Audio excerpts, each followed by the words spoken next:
오늘은 생명, 기쁨, 자유, 생기자라고 하는 제목으로 함께 은혜를 나누고자 합니다. 오늘 본문은 가나라고 하는 갈릴리 동네의 한 혼례 잔치를 배경으로 하고 있습니다. 잘 아시는 내용이죠. 물이 변하여 뭐가 되었습니까? 포도주가 되었습니다. 기가 막힌 사건이죠. 저는 이 본문을 읽을 때에 늘 두 가지가 생각이 납니다. 첫 번째는 오래전에 영국 옥스포드 대학의 종교학 시험 시간에 일어났던 일입니다. 교수분이 예수님이 물을 포도주가 되게 만든 이 사건이 갖는 사회적, 종교적, 정치적, 역사적, 신학적 의미에 대해 기술해 보시오라고 하는 시험 문제를 냈습니다. 많은 학생들이 열심히 시험 내용들을 적어 내려가는데 어느 한 학생이 거의 2시간 동안 물끄러미 창밖만 바라보고 있습니다. 보다 못한 교수분이 학생에게 말합니다. 한 줄이라도 적어라. 그러면 낙점은 면제해 주겠다. 시험 시간이 끝날 무렵 드디어 학생이 연필을 들고 한 문장을 쓰기 시작합니다. 수줍은 물이 주인을 만나니 그 얼굴이 붉어졌도다. 수줍은 물이 주인을 만나니 그 수줍었던 얼굴이 포도주처럼 불그레해졌다라고 이 학생이 그 답안지에 기술을 냈습니다. 그는 훗날 영국의 대표적 낭만 시인으로 불려진 바이런이라고 하는 시인의 이야기입니다. 제가 또 생각나는 다른 이야기 하나는 어느 집사님 댁에 이 본문을 함께 나누면서 신방 예배를 드렸습니다. 잘 마치고 이제 식당으로 식사를 하러 가게 되었습니다. 나오는데 그 남편 집사님께서 봉지에다가 뭘 하나 싸서 나오시더라고요. 음식이 나왔습니다. 기도하고 함께 식사를 할 무렵 이분께서 검은 봉지 속에서 무언가를 꺼내는데 보니까 포도주였습니다. 목사님, 오늘 가나 혼인잔치 설교를 함께 나누면서 목사님하고 대낮에 포도주를 한잔 하면 좋겠다, 그 생각이 들었다는 겁니다. 사랑하는 성도 여러분, 오늘 본문에 포도주가 나와도 포도주 생각은 내려놓으시고 맹물 같은 우리 인생, 주님을 만나서 우리의 믿음과 신앙에 그야말로 혈색이 돌고 냉랭한 세상 가운데 삶의 따스한 온기가 순환되어지는 그런 소망을, 그런 공동체가 되기를 함께 바라보면 좋겠습니다. 오늘 본문이 이스라엘 결혼식을 배경으로 하고 있기에 당시의 유대 사회는 어떠한 결혼 예식을 풍습을 가졌을까? 우리랑 비슷합니다. 어릴 적에 가문끼리 저 아이가 좋겠다, 저 딸이 좋겠다, 우리 나중에 우리 혼가 이룹시다. 그래가지고 어른들끼리 일종의 약혼을 해둡니다. 이제 성인 남녀가 어느 정도 자랐습니다. 이제 가문과 가문이, 그리고 남녀가 결혼할 의사가 있는지 서로 확인을 한번 해보게 됩니다. 서로가 마음이 있다 그러면 정혼이 이루어지는 것이죠. 이 정혼이라고 하는 것은요, 사회적으로는 결혼으로 인정을 받았습니다. 그렇다고 해서 함께 살지는 못했습니다. 결혼식 이후에 함께 살게 되는 것이죠. 1년 정도 지나면 이제 드디어 결혼식을 갖게 되는 것이죠. 결혼식을 한 이후에 조금 넉넉한 가정들은 이처럼 일주일 혹은 2주 동안 성대한 결혼잔치, 혼례잔치를 함께 베푸게 되는 것입니다. 얼마나 행복하겠습니까? 사실은 신랑 신부가 이 예식 있기 전날에는 금식을 합니다. 혹여나 서로들 간에 과오가 있지는 않았는지 자신들의 인생을 되돌아보면서 하나님 앞에 용서를 구하고 하나님 앞에 금식을 하면서 이 귀한 결혼 예식을 준비하는 것, 그것이 이스라엘 사람들의 풍습이었습니다.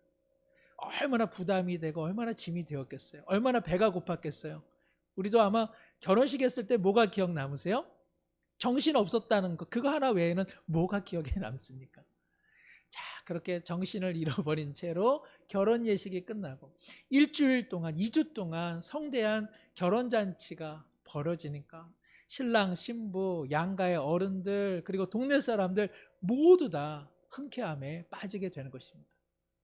유대인의 그 각박한 시간과 시대 정황 속에서 뭐 특별할 게 있겠습니까? 이렇게 누가 결혼한다고 하니까 그게 기쁨이 돼서 함께 축하하고 맛 좋은 음식들을 먹게 되는 것이죠. 신랑 신부가 결혼식을 마치고 드디어 등장합니다. 많은 사람들이 박수를 치겠죠. 누군가 노래를 부르지 않겠습니까? 누군가는 음악을 연주해 주지 않겠습니까? 그러면 누군가는 반드시 그 앞에 나와서 덩실덩실 춤을 추게 될 겁니다. 상상해 보십시오. 그 기쁨의 잔치에 우리 예수님과 어머니 마리아가 초대를 받았습니다. 물끄러미 뭐 하나 이렇게 지켜봤겠습니까? 아니면 예수님께서도 흥이 나셨을까요? 우리 예수님께서도 박수를 치시고 그리고 쿵짝쿵짝 그 리듬을 맞추셨을 겁니다. 모르죠. 우리 예수님께서 일어나셔서 덩실덩실 춤을 추시려는지 누가 알겠습니까? 우리는 예수님을 경직된 분으로 생각하는 경우가 종종 있습니다. 마치 예수님을 이 가을날 추남, 그저 바바리 외투에 깃을 세우고 그저 묵상과 뭔가 상심에만 젖어 있는 분으로 우리 예수님을 생각할 때가 있습니다. 우리 예수님 그런 분 아니십니다.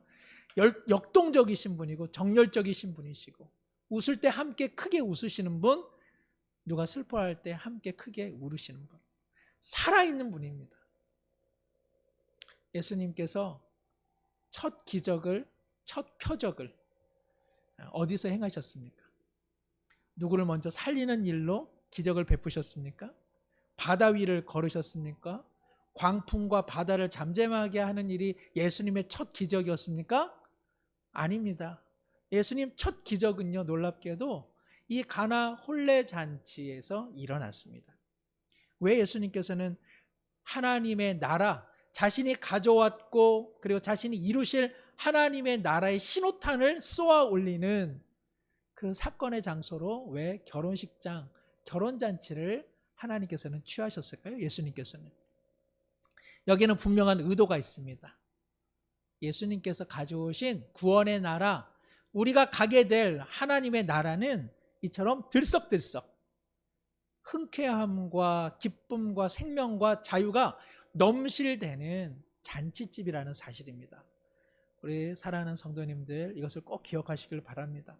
우리 신앙생활 하면서요, 생명을 잃어버리고 기쁨을 잃어버리고 진리 안에서 예수님을 통한 자유를 잃어버린 신앙생활이란 정말 뼈마디만 남은 신앙생활입니다. 그것은 신앙생활을 하지만 영적 손실을 감당하면서 하는 신앙생활입니다. 같은 신앙생활을 해도요, 생명을 누리고 기뻐하고 그리고 그리스도의 진리로 말미암아 자유함으로 신앙생활 하시는 분들은요, 정말 풍성한 신앙생활을 하는 것입니다. 예수님께서 결혼식을 첫 표적의 신호탄의 장소로 삼으신 것은 그야말로 결혼이 의미하는 생명의 시작점 때문에 그러합니다. 결혼식이라고 하는 그 잔치가 주는 기쁨 때문에 예수님께서는 이 날을 선택하신 것입니다. 그리고 서로가 서로에게 헌신하는 참된 자유의 날, 바로 그 결혼 예식, 그 잔칫날을 예수님께서는 이처럼 삼으신 것입니다.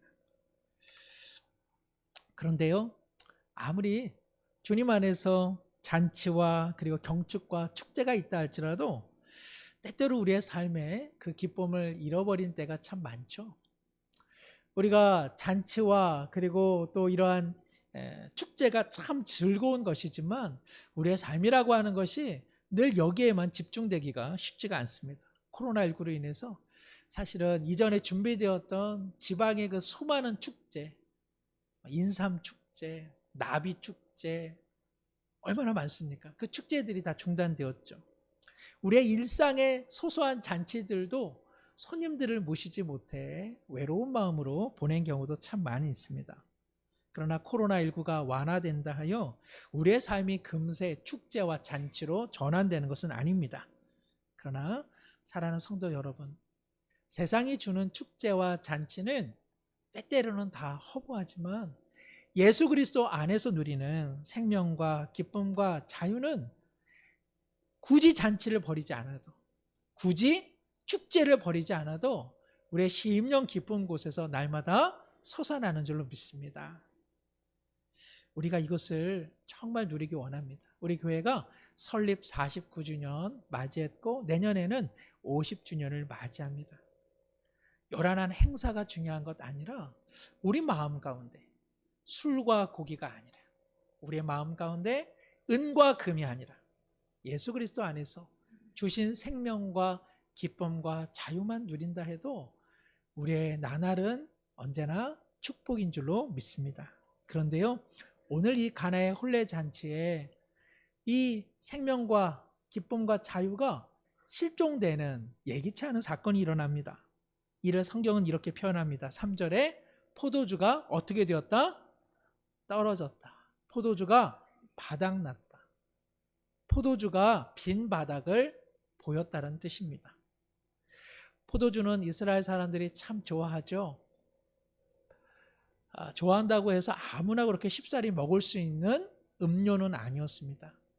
있는 사람들이 포도주를 즐겨 먹을 수 있었습니다. 그래서 성경에서 포도주를 과히 먹지 말라고 하는 것은 단순히 음주에 대한 경계를 넘어서서 그것을 못 먹는 사람들에 대한 연민의 마음, 그리고 있는 것을 다 먹으려 하는 탐욕에 대한 절제의 마음을 경고하는 말씀입니다. 한편 포도주를 마시게 하리라 라고 하는 성경의 구절들도 참 많아요. 이거 하나님께서 술 먹게 하시는 거구나, 이런 생각 마시고, 포도주를 만들어내지만 만들어 먹을 수 없는 그러한 가난한 사람들을 향한 하나님의 돌보심의 나라가 도래된다는 것, 그것이 바로 포도주를 마셔라, 포도주를 취하라라고 하는 뜻이 되는 것이죠. 이처럼 이스라엘 사람들에게 상징적으로나 의미적으로 참 중요한 이 포도주가 잔칫날에 동이 나고 말았던 것입니다. 전라도 잔치상으로 말하자면 뭐가 잔치집에 떨어진 겁니까? 홍어 무침이 떨어진 거예요. 강원도에 한번 갔더니요, 강원도에는 그거를 계속 내놓으시더라고요. 배추전. 네. 잔치집에 포도주가 없습니다. 전라도 잔치상에 홍어 무침이 없고 강원도 잔치상에 배추전이 없습니다. 음식이 없다는 것이 아니라 결혼식의 기쁨이 마비되고 실종되었다는 것입니다. 일주일간 지속되는 결혼잔치, 그 결혼잔치의 기쁨이 사라졌다는 것입니다. 수원에 파장동이 있습니다. 조선시대 정조가 수원 화성을 건축하면서 근처에 파를 많이 심었다고 합니다. 그래서 그 이름을 따서 파장동이라 하는데요. 파장동에는 파장시장이 있습니다. 파장동에 있으니까 시장 이름을 파장시장이라고 한 겁니다. 파장이라고 하는 뜻이 뭐가 있습니까? 시장을 파하다, 장을 이제 마친다는 뜻이에요. 그런데 시장 이름이 파장시장이니까 이거 얼마나 우스꽝스럽습니까? 시장을 열면서 시장 이름이 파장시장이니까. 그래서 결국에 2017년도에 북수원시장으로 이름을 개명을 했습니다. 신랑과 신부의 생명의 시작, 기쁨의 시작, 서로를 향한 진정한 자유의 시작점에 포도주가 떨어졌다는 것은 마치 파장시장과 같은 꼴이 되고 만 것이죠. 잔치가 이렇게 끝나면은 초대받은 손님들이 기쁘게 돌아가겠습니까? 아마 우리 중에 이 주인 인심이 고약하다, 좀 풍성해 준비할 것이지 참 인심이 고약하다, 이런 생각 누구나 하겠죠. 그러다 보면 마음이 어떻게 되겠습니까? 신랑 신부가 그렇게 아름다운 가정은 되지 않을 거야, 이러한 흉흉한 마음들 서로 간에 오고 가지 않겠습니까? 우리의 인생도 그렇습니다. 포도주가 떨어지는 날이 분명 있지 않았습니까? 늘 포도주가 풍성한 줄 알았는데 인생의 어느 한순간 보니 포도주의 밑바닥이 드러난 때는 얼마나 많았습니까? 그럴 때 우리의 삶도 흉흉해지죠. 우리의 마음이 헛헛해집니다. 포도주가 바닥난 그 자리에는 죽음과 같은 향이 피어오르고, 기쁨이 바닥났으니 그곳에는 절망과 상처의 쓴뿌리가 번져나가기 시작합니다. 그리스도를 믿어 그리스도 안에서 자유를 잃어버리는 순간 율법은 우리에게 끊임없이 정죄하고 사망은 넝쿨이 되어 우리의 신앙생활을 마치 가시덤 불 속에 갇히게 하는 경직성을 나타내게 됩니다. 포도주가 떨어졌다는 것은 은혜를 잃어버렸다는 것이요, 은혜가 공급되지 않는 한 마치 동맥경화처럼 순환되지 않는 신앙을 보이게 되는 것입니다. 포도주가 떨어졌다는 것, 세상적으로 보자면 내 인생에 만족을 주었던 그 모든 것들이 더 이상 만족되지 않음을 깨닫는 것입니다. 세상이 주는 만족 영원히 누리는 분 계십니까? 삶에 결핍이 없다고 오늘 자신할 수 있는 분이 계십니까? 어떤 분이 자동차를 사고 자동차 운전을 할 때마다 신발을 바꿔서 운전을 한다고 합니다. 또 어떤 분은 아예 신문지를 갈아두고 맨발로 운전을 한다고 합니다. 더한 분은요, 세차한 다음에 마지막으로 자신의 차를 혓바닥으로 핥고 끝낸다고 합니다. 며칠만 지나면 세차라 할지라도 다 긁혀지고 다 멍들기 마련이죠. 속절없이 낡아지는 것이 세상의 모든 물건입니다. 새로 산 옷, 가장 잘 어울리는 옷이죠. 새로 산 옷 얼마나 기분이 좋습니까? 새로 산 구두, 명품 가방, 새로 산 거 다 좋죠. 모델이나 된 것처럼 나비처럼 날아다니지만 1년만 지나면 어떻습니까? 입을 게 없고 신을 게 없고 갖고 다닐 게 없습니다. 장롱 안에는요, 입을 게 하나도 없습니다. 아멘이시죠? 세상에 만난 것 얼마나 많이 있습니까? 그 만난 것 집에서 2번은 드실까요? 저녁까지 먹으라고 하면 더는 못 먹는다고 얘기하실 겁니다. 세상에 좋은 것 얼마나 많습니까? 1번은 가죠. 2번은 데리고 갑니다. 그러나 3번째 누가 가자고 하면 나 많이 갔어, 다른 사람하고 가라고 말하게 됩니다. 세상이 주는 것은 참으로 기가 막히게 영원한 만족이 없습니다. 우리 누리고 있는 많은 것들은요, 시간 속에 다 바닥나기 마련입니다. 다 떨어지고 다 사라지기 마련입니다. 하나님을 떠난 우리 인간 조체가요, 그래서 결핍의 존재로 살아가는 까닭이 여기에 있습니다. 결핍되어 있기에 우리의 삶이란 끊임없이 욕망하는 것이죠. 끊임없이 무언가 채우려고 합니다. 끊임없이 채우지 않고서는 불안해서 견딜 수 없는 그 결핍의 상태, 그것이 바로 인간이 비극이죠. 한평생 그 결핍을 채우려고 부단히 애를 씁니다. 자녀도 키워냅니다. 물질도 모읍니다. 나름대로 처방전을 갖고 그 결핍을 채우려고는 하지만 끝내 하나도 그 결핍을 채우지 못한 채 죽음에 치닫는 것, 흙으로 돌아가는 것, 이것이 인생의 전부가 아니고 뭐라고 할 수 있겠습니까? 잔치의 결정적인 음식 포도주가 사라진 것처럼 우리의 삶에 하나님의 은혜, 하나님과 만나는 은혜가 없이는 우리는 더 이상 살아갈 수가 없습니다. 성도 여러분, 생명과 기쁨과 자유가 결핍된 맹물과 같은 인생을 우리도 종종 살아가고 있지는 않습니까? 그 혈기를 잃어서, 그 혈색을 잃어서 정말 죽은 듯한 창백한 혈색으로 우리의 신앙생활을 연명하며 살아가는 경우가 있지는 않습니까? 어떻게 해야 됩니까? 두려움의 혈색만 남은 우리는 어떻게 해야 됩니까? 오직 그리스도뿐입니다. 오직 그리스도께로 달려가야 합니다. 오직 그리스도께 더 가까이 가야만 합니다. 그래야 우리가 살아날 수 있습니다. 포도주가 동났으니 사람들이 길을 떠납니다. 각자 흉흉한 소리를 내뱉으면서 잔칫집은 어느새 초상집처럼 음울해졌습니다.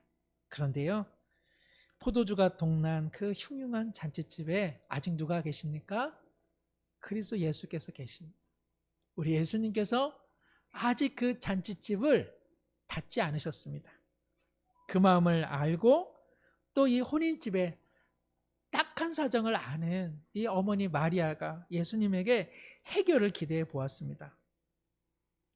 예수에게 이르되 저들에게 포도주가 없다. 이에 대해서 우리 예수님께서 뭐라 말씀하시나요? 오늘 4절에 보니까 예수께서 이르시되 여자여 나와 무슨 상관이 있나이까? 내 때가 아직 이르지 아니하였나이다. 조금 좀 차갑죠. 지금 포도주가 지금 바닥나서 어머니가 예수님에게 말을 했는데 오늘 예수님께서 여자여 이렇게 이야기합니다. 제가 우리 어머니랑 통화하는데 여자여 웬일로 전화를 하셨습니까? 라고 한다면 저희 어머니가 아마 놀라실 겁니다. 헬라어식으로 이야기하자면 이 여자여는 우리가 볼 때는 조금 낯설지만 그러나 헬라 문화 속에서는 극존칭어입니다. 어머니를 지금 높이 불리는 말입니다. 그러나 이 말을 자주 사용하지는 않습니다. 그러면 왜 예수님께서 이 말씀을 사용했을까? 그것은 마리아가 예수님을 지금 포도주를 해결해 달라고 부탁할 때는 자기 아들로 지금 요청하는 것이 아닙니다. 예수님 안에 있는 하나님의 신성, 그 신성을 의지하여 지금 예수님에게 부탁을 하고 있죠. 그러니 예수님께서도 어머니라고 하는 인간적인 혈육적인 내용을 떠나서 하나님의 아들로서 지금 어머니에게 답을 하고 있는 것입니다. 우리 김선영 목사님, 제가 한번 여쭤봤더니 괜찮대요. 자기 이야기 해도 된다고 그랬어요. 우리 김선영 목사님은 우리 장모님 때 가면은요, 우리 장모님 장인 어른께서 아이고 우리 목사님 오셨습니까? 아이고 우리 김 목사님 이쪽에 앉으시죠. 자, 우리 김 목사님 식사하셔야 됩니다. 자, 우리 김 목사님 식사하시죠. 그래가지고 우리 김선영 목사님께서 너무 감사하면서도 좀 불편하다고 이야기를 하시더라고요. 사위지만 목회자로 대하시는 그 마음에는 하나님과 또 교회에 대한 지극한 애정의 표현이 아니겠습니까?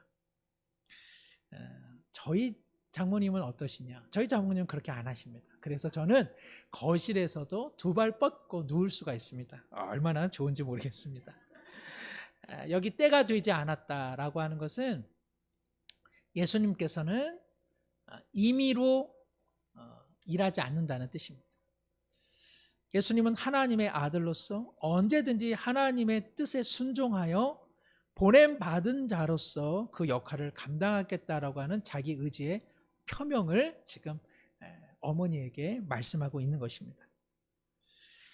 중요한 것은 예수님께서 이 포도주가 바닥난 이 잔치집에 포도주를 가득 부어주셨습니다. 당장에는 내 때가 아직 이르지 않았습니다라고 말씀하신 그 예수님께 아마도 즉시 하나님께서 지금이다 라고 말씀을 해주신 것 같습니다. 이에 예수님께서는 수종드는 하인들에게 빈 항아리에 물을 붓고 가득 채워 연회를 주관하는 연회장에게 갖다 주라고 이야기했습니다. 연회장이 이 포도주를 맛보고 뭐라고 이야기했습니까? 사람마다 먼저 좋은 포도주를 내는 것이 사람들의 모양새인데, 이 잔치집에는 더 맛 좋은 포도주를 숨겨두었다가 이제 내놓는군요 라고 이야기하고 있습니다. 저는 이쪽 세계는 잘 모르지만 양주 파는 곳에는 더러 그렇다고 하지 않습니까? 맨 처음에 올 때야 그 가격에 맞는 양주를 내놨다가 흥건히 취해서 인사불성 되면 그냥 양주병에다가 그냥 물도 넣고 그냥 비슷한 물감 같은 거 넣어서 막 먹여줘도 이거 맛있다, 이거 프랑스 건가 보다, 스페인산 건가 보다 한다는 것 아니겠습니까? 우리 성도님들 아무도 고개를 끄덕이지 않아서 그런 경험을 안 하시는구나. 우리 좋은 것 같습니다. 잠시 거절하는 것 같았으나 표적을 행하심으로써 잔치집의 결핍을 우리 예수님께서는 생명과 기쁨과 자유로 다시 충만히 채워주십니다. 사랑하는 성도 여러분, 인생에 포도주가 바닥났다 하여 너무 좌절하지 마십시오. 생명과 기쁨과 자유를 주시는 우리 예수님께서 거듭거듭 부어주시는 줄로 믿습니다. 내 삶에 우리 가정에 결핍이 있다고 해서 너무 낙심하지 마십시오. 그 결핍을 볼 수 있는 것이 은혜입니다. 그리고 그 결핍을 세상이 아닌 하나님께 가져가 하나님 이 결핍을 채워달라고 기도하고 그 결핍을 채워주시는 우리 하나님을 만나는 것이 우리 신앙의 묘미요 기쁨인 줄로 믿습니다. 더군다나 예수님께서는 포도주를 풍성히 채우실 뿐만 아니라 맛도 좋은 포도주를 주셨습니다. 기가 막힌 일이죠. 그냥 앞선 전반부의 포도주의 양을 채우신 것이 아니라 그 포도주가 더 맛이 좋았습니다. 우리의 신앙생활은 가면 갈수록 더 기쁨이, 생명이, 자유함이 충만해지는 줄로 믿습니다. 또한 우리는 그렇게 살아가야 합니다. 내가 신앙생활 앞서 무슨 신앙을 했는지가 중요한 것 아닙니다. 우리가 이후에 예수님을 믿으면 믿을수록 우리 사랑하는 주님의 몸된 교회가 49주년에 멈추는 것이 아니라 50년, 51년, 52년, 60년 생명과 기쁨과 자유를 더 충만히 누릴 때 그것이 하나님께 영광이 된다는 것입니다. 하나님께서는 우리에게 새 포도주를 부어주시는데, 더 맛 좋은 포도주를 부어주시는데, 더 질 좋은 포도주를 부어주시는데 우리가 그것을 누리지 못하고 생명과 기쁨과 자유의 혈색을 잃어버린 채 신앙생활을 한다면 이거는 하나님께서 믿지는 장사요, 우리도 신앙의 빈약함만을 누리는 것에 불과한 것입니다. 사랑하는 성도 여러분, 결핍이 있습니까? 신앙의 변곡점이 마련될 수 있는 기회가 되는 줄로 믿습니다. 우리 주님께서 혼인잔치 가운데 풍성히 채워주신 것처럼, 더 맛 좋은 포도주로 은혜를 내려주신 것처럼 우리 사랑하는 주님의 몸된 교회, 우리 가정, 우리 각 성도님들 10년 가운데 이 은혜를 내려주실 줄로 믿습니다. 이제 말씀을 마치면서 설립 49주년, 내년에 50주년을 맞이하는 우리 공동체가 함께 이러한 방향으로 좀 나가면 좋겠다, 잠시 말씀을 드리고자 합니다. 무엇보다도 우리의 교회 사역, 우리의 모임, 우리의 사랑방, 우리의 기관, 그리고 우리의 당회, 모든 중직자, 모든 모임이 이러한 주님의 다시 채워주시는 생명과 기쁨과 자유가 충만히 채워지는 그런 교회가 되기를 다시 한번 소망합니다. 이것이 반영되어져야 한다는 것입니다. 이것이 반사되어지고요, 이것이 스며들어져야 한다는 것입니다. 교회가 생명과 기쁨과 자유를 잃어버리면 아무것도 아닙니다. 막 그 어떤 것과 그 어떤 조직과 그 어떤 것과 전통과 어떤 외형을 갖춘다 할지라도 생명 되시고 기쁨 되시고 우리에게 자유를 주시는 그 은혜가 바닥나 있다면 그것은 교회로서의 역할을 감당하지는 못하는 것입니다. 예수님께서 6항아리에 물을 채우라 하셨습니다. 이 항아리가 왜 있을까? 이스라엘 사람들이 샌들을 신고 다니니까 모래바람에 이 손과 발이 더러워지잖아요. 그래서 그것을 항상 씻어야 합니다. 안 더러워도 씻어야 하는 것, 그것이 이스라엘 사람들의 율법이요 정결 예식법입니다. 그것을 상징하는, 율법과 전통을 상징하는 빈 그 항아리가 비어있다고는 성경은 이야기하고 있습니다. 이것은 무엇을 이야기합니까? 비어있는 항아리, 그것으로는 새로운 하나님 나라의 생명과 기쁨과 자유를 충만케 할 수 없다는 것입니다. 더 이상 그 항아리와 그 이전에 있던 물로는 하나님 나라의 잔치를 표현할 수 없다는 것입니다. 그러기에 예수님께서는 친히 생명과 기쁨과 자유의 새 물을 부어주시고 은혜로 그것을 포도주로 바꾸어 주신 것입니다. 은혜로 교회가 교회로, 하나님 나라가 잔치집으로 회복시켜 주신 것입니다. 그리고 끝내는 스스로가 포도주가 되셔서 스스로가 흘리신 보혈이 되어서 생명과 기쁨과 자유를 믿는 우리 모두에게 공동체 가운데 성령을 통해 부어주고 계시는 줄로 믿습니다. 49년의 세월은 함께 고백한 것처럼 다 은혜입니다. 그러나 오래된 것에는 언제나 경직성의 위험이 있다는 것을 우리는 너무나 잘 알고 있습니다. 교회뿐만 아니라 모든 조직체가 오래되었을 때라고 할 때는 관료화가 되고 조직화가 되고 그리고 전통화가 된다는 경직성을 우리 모두는 부인할 수 없을 것입니다. 항아리는 언제든지 비어가게 되는 것, 그것이 오랜 세월입니다. 그리스도의 생명, 기쁨, 자유케 하시는 은혜가 우리 공동체 가운데 다시 부어지지 않는다면 우리의 항아리는 그대로 비어있게 되는 것입니다. 이전의 항아리 물로 살아갈 수 없습니다. 새 은혜가 부어져야 하고 그 새 은혜가 순환되어야 합니다. 그래야 전통이 가져오는 경직성이 정말 전통 속에서 생명을 살려내는 유연성이 될 수 있는 것입니다. 살아있는 모든 것은요, 부드럽습니다. 사랑하는 성도 여러분, 우리 모두가 부드러워져야 될 필요가 여기에 있습니다. 왜요? 살아있는 것들은 다 부드럽습니다. 죽어있는 것은 다 딱딱합니다. 우리 아이의 발 뒤꿈치는요, 저의 보드라운 볼보다 훨씬 부드럽습니다. 그 녀석의 발 뒤꿈치는 살아있습니다. 어쩜 그렇게 부드러운지 모르겠습니다. 생명이 있고 기쁨이 있고 자유가 있는 곳에는요, 부드러움이 있습니다. 딱딱하지가 않습니다. 유연합니다. 보들보들합니다. 우리는 향후 새로운 시대, 새로운 사람들을 맞이하게 될 것입니다. 왜냐하면 우리가 새로운 시대를 향해 걸어가고 있기 때문에 그러합니다. 새로운 사람들을 우리가 바라고 새로운 사람들이 왔으면 기대하면서도 마치 기존의 방식을 새로운 사람들에게 요구하는 것은 마치 파장시장처럼 앞뒤가 맞지 않게 됩니다. 두루미를 초대하고서 여우의 그릇으로 두루미를 먹게 하면 누가 그곳에 갈 수 있겠습니까?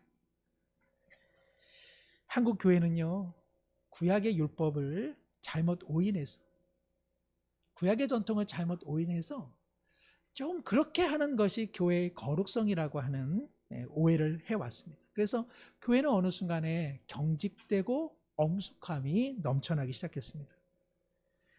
하나님의 나라는 잔치이고 하나님께서는 어찌하든 하나님 나라의 잔치의 풍성함을 나타내려고 애를 쓰고 계시는데, 한국 교회는 지나치게 엄숙성과 그리고 경직성을 유지해 왔습니다. 여기에다가 뿌리 깊은 유교 문화까지 자리를 잡으면서 교회의 성경적 가르침인 듯 자리를 잡으면서 교회는 지금 시대에 역행하고 말하게 되었습니다.